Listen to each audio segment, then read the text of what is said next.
तो भाई और बहनों, मेरी आपसे प्रार्थना है, निष्पक्ष होकर आप वीडियो को देखें, धैर्य पूर्वक आप संत रामपाल जी भगवान के सत्संग सुने। आप YouTube पे जाके सर्च करें सृष्टि रचना संत रामपाल जी भगवान। इस वीडियो के ऊपर लिंक में भी दास आपको सृष्टि रचना का वीडियो भेज रहा है। आप धैर्य पूर्वक वो 2 से 3 घंटे का वीडियो सुनिए और निर्णय कीजिए।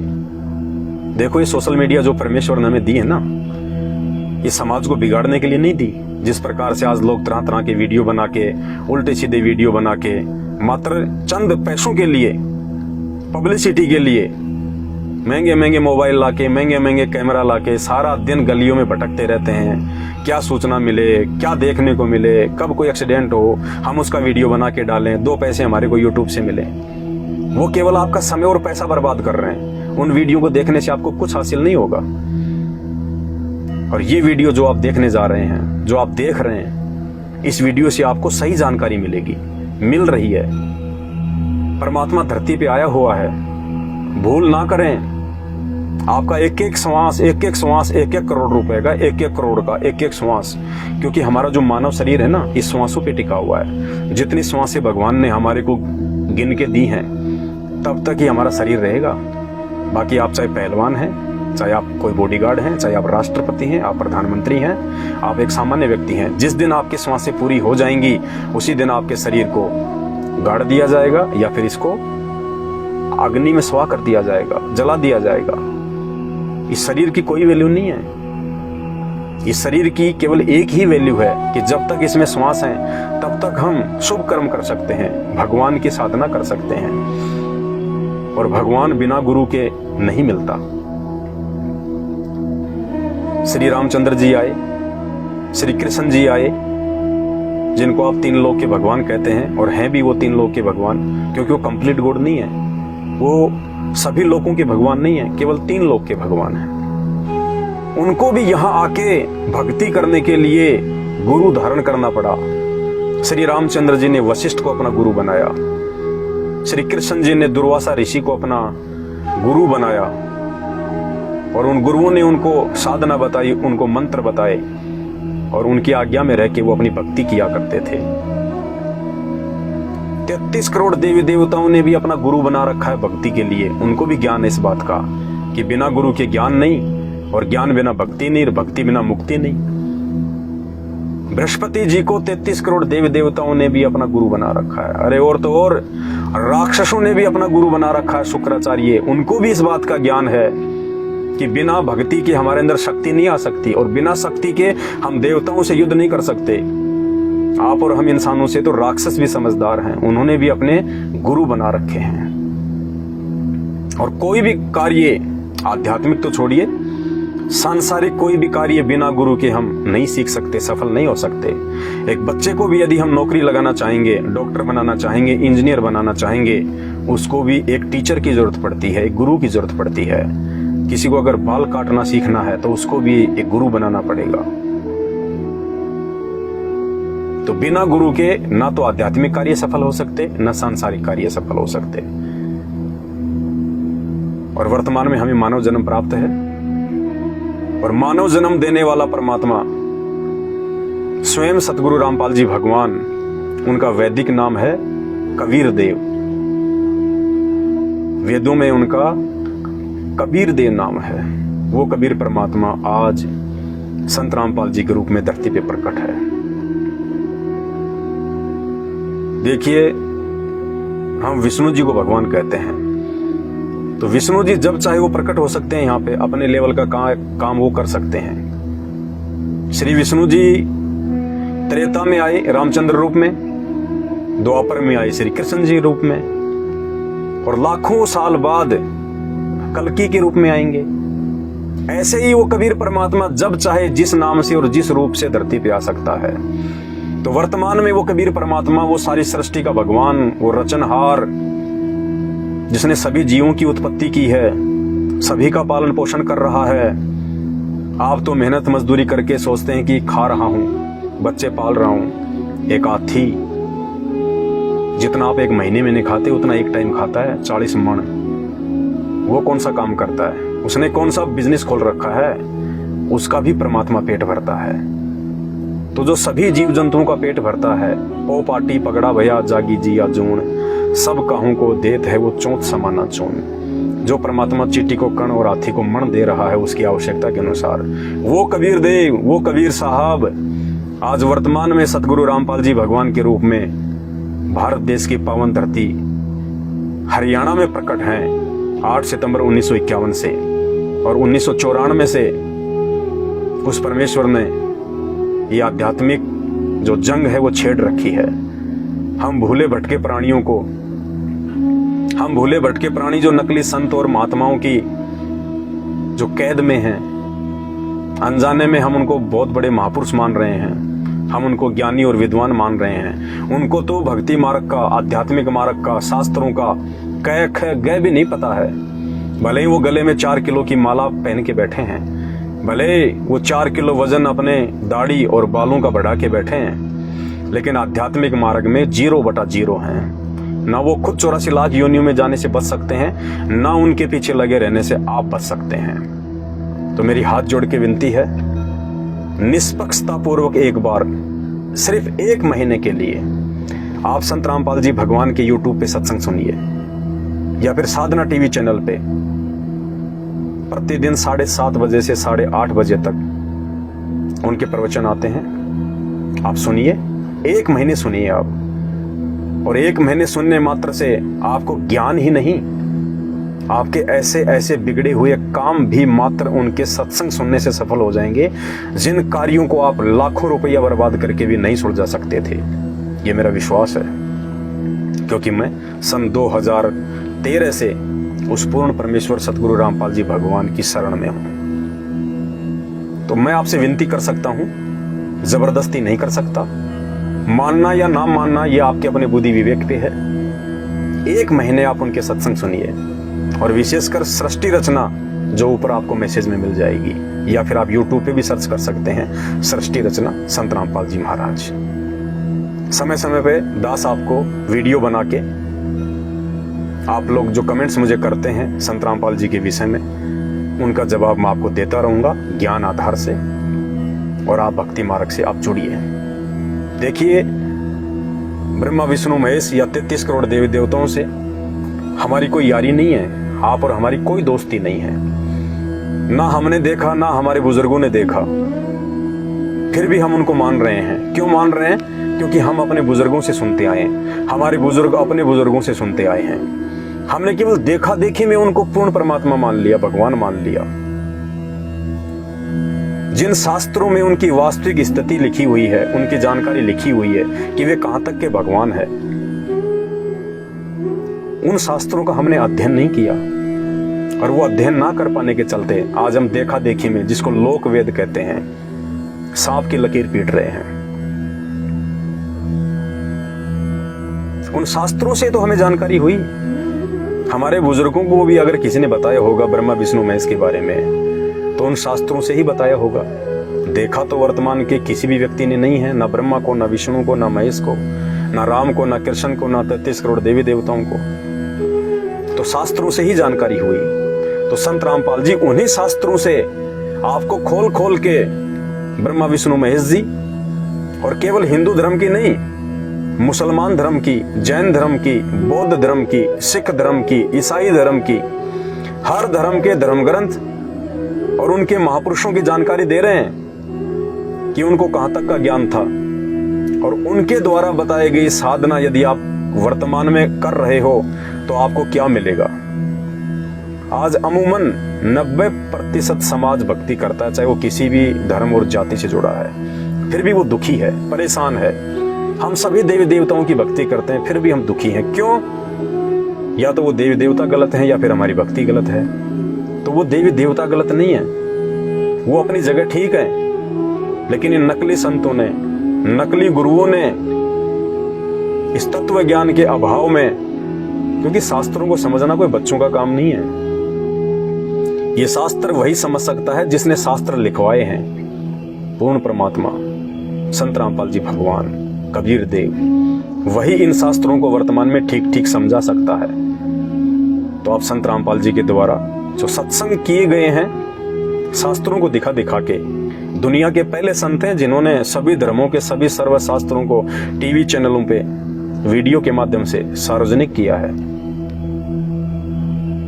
ऐसा अनमोल तत्व ज्ञान आपको संसार में कहीं देखने और सुनने को नहीं मिलेगा।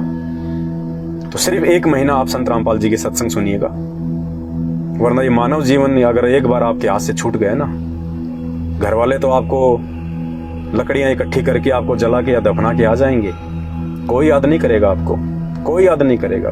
10-12 दिन रो पीट के रह जाएंगे, उसके बाद तो जीवन ऐसे चलना है कि आज से पहले हमारे पूर्वज नहीं मरे, हमारे बुजुर्ग नहीं मरे, दुनिया मरती नहीं आ रही। कितने दिन लोग उसका शोक मनाते हैं, ऐसे ही 2 दिन आपका शोक मना लेंगे लोग। वो भी यदि आपने अपनी जिम्मेदारियां सही प्रकार से निभाई होंगी तो, यदि आपने एक पिता और एक पति का, एक बेटे का सही तरीके से फर्ज अदा किया होगा तो, वरना लोग तो शमशान घाट में कह देते हैं साइड में बैठ के कि अच्छा वो निकम्मा मर गया, शराब पी के रोज गालियां निकालता था। तो मेरी आपसे विनती है, ये मानव जन्म आत्म कल्याण के लिए मिलता है। ये सारा दिन गधे कुत्ते सुअर की तरह काम करने के लिए नहीं मिलता। अरे 2 टाइम की रोजी रोटी के लिए हम इतनी मारामारी करते हैं, इतनी झूठ बोलते हैं। एक बैल और गधा भी इतना नहीं कमाता, इतनी मेहनत नहीं करता जितना एक इंसान करता है। एक किसान खेत में बैल को दोपहर में 2 घंटे आराम दे देगा, लेकिन वो खुद भी घास पाड़ने में लगा रहता है। और एक दिन जीवन बर्बाद करके हम चले जाएंगे, इन बच्चों का पेट भरते भरते। इन बच्चों का पेट आप नहीं भर रहे। कहीं आपको ये गलत फहमी हो कि मैं मेरा परिवार पाल रहा हूं, मैं मेरे बच्चों को पढ़ा रहा हूं। अरे जिनके माता पिता जन्म लेते ही मर जाते हैं ना, उनके बच्चे भी IPS अधिकारी बनते हैं, IAS बनते हैं, बहुत बड़े बड़े अधिकारी बनते हैं। जब हम माँ के पेट में होते हैं ना, वो परमात्मा, वो विधाता उसी समय हमारे भाग्य का निर्धारण कर देता है, लिख देता है हमारी किस्मत को। उसके बाद चाहे माता पिता रहें या ना रहें, वो हमें किस्मत में लिखा हुआ मिलना ही मिलना है। कहते हैं मासा घटे ना तिल बदे, विधाता लिखे जो लेख।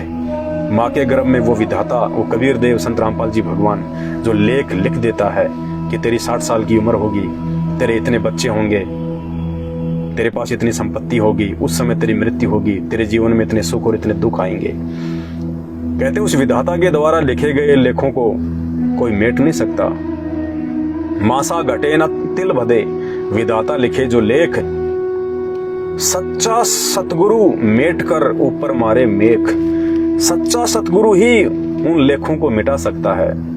आपके माँ के पेट में लिखे गए उन कर्मों को भी वो परमात्मा, वो विधाता, वो कबीर देव, वो संत रामपाल जी खुद यहाँ पे सतगुरु बनके, और जब हम उनकी शरण में जाएंगे, उनके द्वारा बताई गई हम भक्ति करेंगे, तो माँ के पेट में यदि हमारी मृत्यु 60 साल की उम्र में है या 40 साल की उम्र में लिख दी गई है, और यदि हम उसी विधाता की शरण में आ जाएंगे जो आज संत रामपाल जी के रूप में धरती पे आए हुए हैं, तत्वदर्शी संत बनकर, जब हम उनकी शरण में आ जाएंगे तो भक्ति करवाने के लिए वो परमात्मा उस 40 साल की उम्र में जो हमारा अंत होना था, उसके ऊपर क्रॉस लगा के 100 साल की उम्र प्रदान कर देगा। 100 साल की उम्र, ये परमेश्वर के गुणों में लिखा है। आपके भाग्य में, आपके प्रारब्ध में यदि कैंसर से मरना है, एड्स से मरना है, कोढ़ से मरना है, और यदि आप संत रामपाल जी की शरण आ गए, वो परमात्मा भक्ति करवाने के लिए आपके उस भाग्य में लिखे हुए उस कर्म को काट देगा, आपको स्वस्थ और सुंदर शरीर प्रदान करेगा भक्ति के लिए। वरना सतगुरु की आवश्यकता नहीं पड़नी चाहिए। क्या आवश्यकता फिर सतगुरु की? ये दुनिया भर के नकली संत अपने आप को सतगुरु कहते हैं, पूर्ण संत कहते हैं, दुनिया को पागल बनाए बैठे हैं।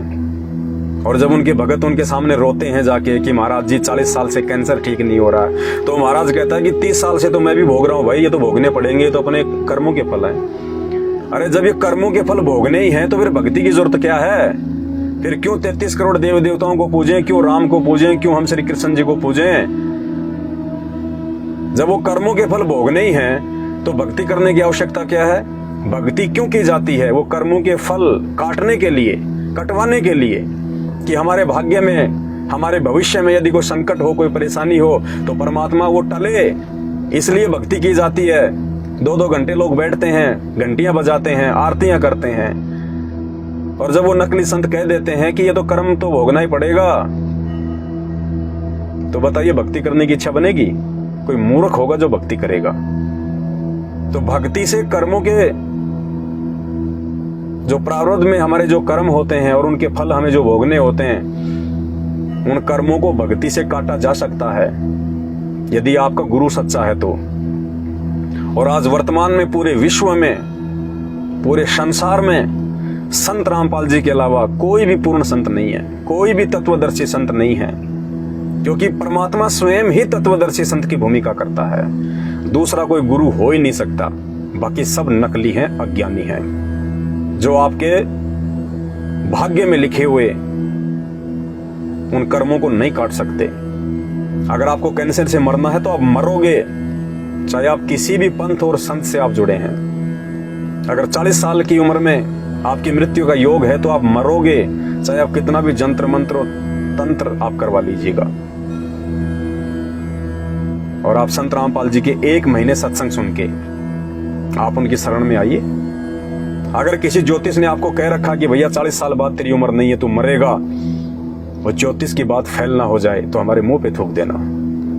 आपका जूता और हमारा सिर, यदि संत रामपाल जी के शरण में आने के बाद आपका वो प्रारब्ध का कर्म ना कट जाए तो आज मौका है हमारे पास में। आज धरती पे भगवान आए हुए हैं।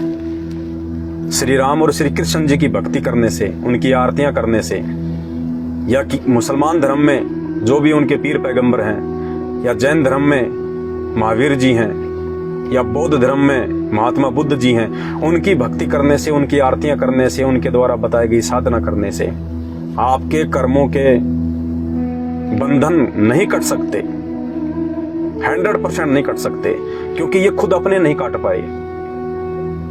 त्रेता युग में श्री रामचंद्र जी ने धोखे से बाली को मारा, पेड़ की ओट लेके। वो कर्म उनको भोगना पड़ा। द्वापर युग में जब वही श्री राम श्री कृष्ण जी के रूप में आए तो उनको अंत समय में अपना वो प्रारब्ध, वो कर्म भोगना पड़ा, क्योंकि बाली ने कहा था कि भाई मैंने तेरा क्या बिगाड़ा, तूने मेरे को पेड़ की ओट लेके धोखे से तीर से क्यों मारा, इसका बदला कब देगा। तो श्री रामचंद्र जी ने कहा कि भाई द्वापर युग में मैं श्री कृष्ण रूप में आऊंगा और उस समय तू एक बालिया नाम का शिकारी होगा, एक पारधी होगा, और मैं जंगल में एक पेड़ के नीचे पैर पे पैर रख के सोऊंगा, आराम करूंगा कुछ समय के लिए, और तू शिकार की तलाश में घूमता घूमता एक पेड़ की ओट लेके मेरे पैर में तीर मारेगा। क्योंकि श्री कृष्ण जी के पैर में एक पद्म था जो 0 वाट के बल्ब की तरह चमकता था, और उस बाली वाली आत्मा जो बालिया बना हुआ था द्वापर युग में, उसको सारा दिन हो गया था, कहीं कोई शिकार नहीं मिला था। थका हारा वापस आ रहा था, अचानक से घनी झाड़ियां थी, पेड़ थे जंगल में, उसको वो चमकीली वस्तु दिखाई दी।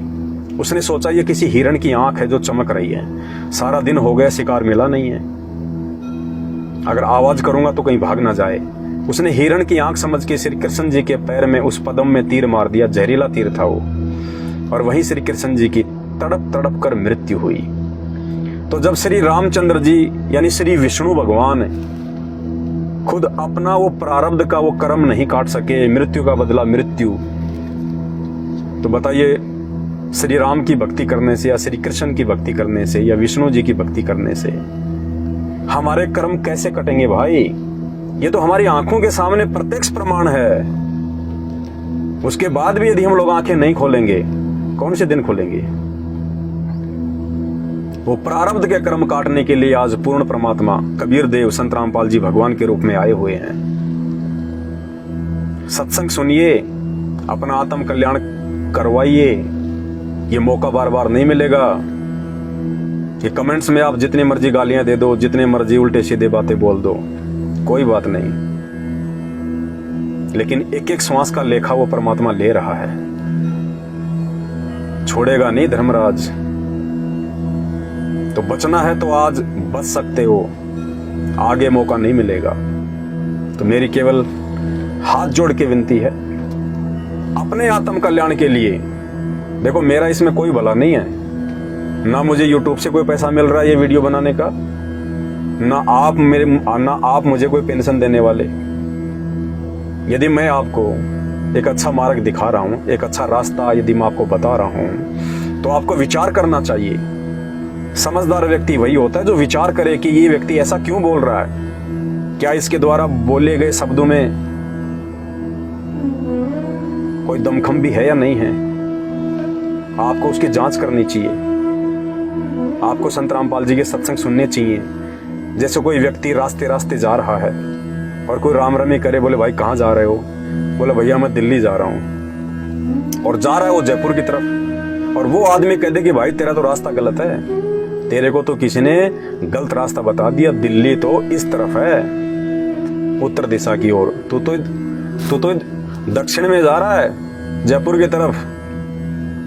और वो उसको गालियां देने लग जाए कि तूने मेरे रास्ते को तूने गलत कैसे बता दिया, मैं सही जा रहा हूं, तेरी हिम्मत कैसे हुई, तेरी औकात कैसे हुई। तो वो तो मूर्ख आदमी है, नासमझ इंसान है, वो बालक बुद्धि है। उसको विचार करना चाहिए कि इस आदमी ने ऐसा क्यों कहा, मुझे उल्टा रास्ता बताने में इसका क्या स्वार्थ होगा। अगर ये बता रहा है कि तेरा रास्ता सही नहीं है तो उस आदमी को विचार करना चाहिए। और यदि उस आदमी की बातों पर वो विचार ना करे तो फिर उसको मानचित्र देखना चाहिए, उसको मैप देखना चाहिए कि भाई देख मैं यहाँ खड़ा हुआ हूँ, कोटपुतली में मैं खड़ा हुआ हूँ, और कोटपुतली से उत्तर दिशा में तो दिल्ली है और दक्षिण में जयपुर है। और मानचित्र आपको वही बात बता दे जो वो व्यक्ति बोल रहा है, फिर तो आपको उसका धन्यवाद करना चाहिए और अपनी दिशा को ठीक कर लेना चाहिए। तो वर्तमान में आप जितने भी भाई बहन हैं जो संत रामपाल जी भगवान की शरण में नहीं हैं, आप चाहे किसी भी धर्म और जाति से हैं, आपने चाहे अपने गुरु बना रखे हैं या नहीं बना रखे हैं, आप जो भी भक्ति साधना आप कर रहे हैं, चाहे कोई गुरु बना के या बिना गुरु बना के, आपकी वो भक्ति साधना दो कौड़ी की नहीं है। आपको 84 लाख योनियों में गधे कुत्ते सुअर बनाने से नहीं बचा सकती। आपके भाग्य में आने वाले संकटों से आपको कोई राहत नहीं मिल सकती। और यदि वो साधना करते करते भी किसी को लगता है कि मेरे तो सारे काम हो रहे हैं, तो वो भक्ति से नहीं हो रहे, आपकी किसी पिछले जन्म की भक्ति से, जो आपने कभी उस परमात्मा की शरण में आके 1-2 साल आपने की होगी, उस भक्ति के कारण आज आपके वो काम ठीक हो रहे हैं, ना कि वर्तमान वाली साधना से। जैसे लाइट आ रही है और किसी व्यक्ति ने अपना बैटरी को चार्ज कर लिया इन्वर्टर के माध्यम से, और यदि लाइट चली जाए तो भी इन्वर्टर से आपका पंखा भी चलेगा और आपका वो बल्ब भी जलेगा। और वो ये सोचे नहीं, और कोई ये कहेगी भाई साहब लाइट नहीं आ रही, लाइट चली गई, अरे लाइट कैसे नहीं आ रही, देख मेरा ये इन्वर्टर लग रहा। लाइट से नहीं चल रहा, लाइट से संचित जो ऊर्जा है उससे बैटरी चल रही है, उससे तेरे पंखे चल रहे हैं। वर्तमान में लाइट नहीं है तेरे घर में, तो वर्तमान में आपके पास में वो सत्य साधना नहीं है जिस सत्य साधना से आपके वो कर्म कटेंगे, आपका भविष्य सुधरेगा, आपके परिवार में खुशहाली होगी।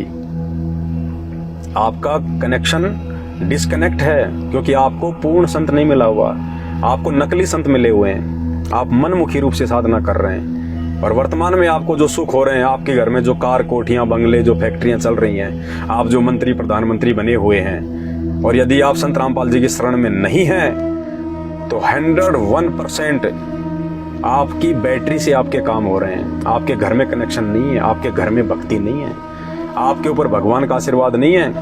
किसी जन्म जन्मांतर में जब कभी आपको मानव जन्म मिला हुआ था, उस समय आपने सच्चा गुरु बना के, और सच्चा गुरु केवल यही कबीर परमात्मा संत रामपाल जी भगवान आता चारों युगों में।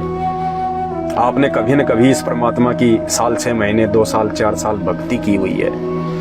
अगर आजीवन भक्ति करते, मर्यादा में रहते, तो इसके लोक में चले जाते, वापस मानव जन्म लेने की जरूरत ही नहीं थी। लेकिन बीच में हम छोड़ जाते हैं, जिस कारण से जितनी भक्ति हम उनकी कर पाते हैं वो हमारे पास में शेष रह जाती है। और जब कभी फिर हमारे को मानव जन्म प्राप्त होता है 84 लाख योनियां भोगने के बाद, तो जो हमारी बैटरी जो चार्ज होती है, जो भक्ति होती है हमारे पास में, उस भक्ति से हमारे सारे काम होते हैं। और हम सोचते हैं कि मैं तो गरीब नवाज की जो है दरगाह पे जा रहा हूँ, मैं तो वहाँ पे ये चद्दर चढ़ा रहा हूँ, मैं तो ब्रह्मा विष्णु महेश की साधना करता हूँ, मैं तो तिरुपति बालाजी जाता हूँ, मैं तो बाबा श्याम जी जाता हूँ, मैं तो सालासर के बालाजी जाता हूँ, मैं तो मेहंदीपुर के बालाजी जाता हूँ, हैं, मैं तो पद यात्रा करता हूँ, मैं रामदेव आ जाता हूँ, मैं कावड़ लेके आता हूँ। कुछ नहीं, कुछ नहीं, 0/0। उल्टे आप लोग पाप कमा रहे हैं। तो सत्य साधना वर्तमान में इस धरती पे केवल संत रामपाल जी भगवान के पास में है, और संत रामपाल जी भगवान को समझे बिना आप उनसे जुड़ नहीं सकते। तो संत रामपाल जी से जुड़ने के लिए आपको उनके विचार सुनने पड़ेंगे, आपको उनके सत्संग सुनने पड़ेंगे। और मेरा दावा है, मेरा विश्वास है, यदि 1 महीने आपने उस परम पुरुष के सत्संग सुने, उसके बाद आप खुद कमेंट्स करेंगे, खुद आप फोन करेंगे कि भाई आपका धन्यवाद जो आपने हमारे को सही रास्ता दिखा दिया, वरना हम तो 84 लाख योनियों में गधे, कुत्ते, सुअर, कीट पतंग बनने की तरफ जा रहे थे। ये परिवार, ये धन संपदा, ये शरीर का अभिमान, ये यार दोस्त, ये कार कोठी, ये सिर्फ 4 दिन के हैं, और वो 4 दिन भी ना जाने कौन से दिन आपके पूरे हो जाएं, कोई भरोसा नहीं। 2 सेकंड बाद क्या पता किसकी मौत आनी हो, किसी को भरोसा नहीं। घर में बैठे हैं आराम से, टीवी देख रहे हैं, ऊपर पंखा चल रहा है, ना जाने कब वो पंखा टूट के गिर जाए तुम्हारे सर पे।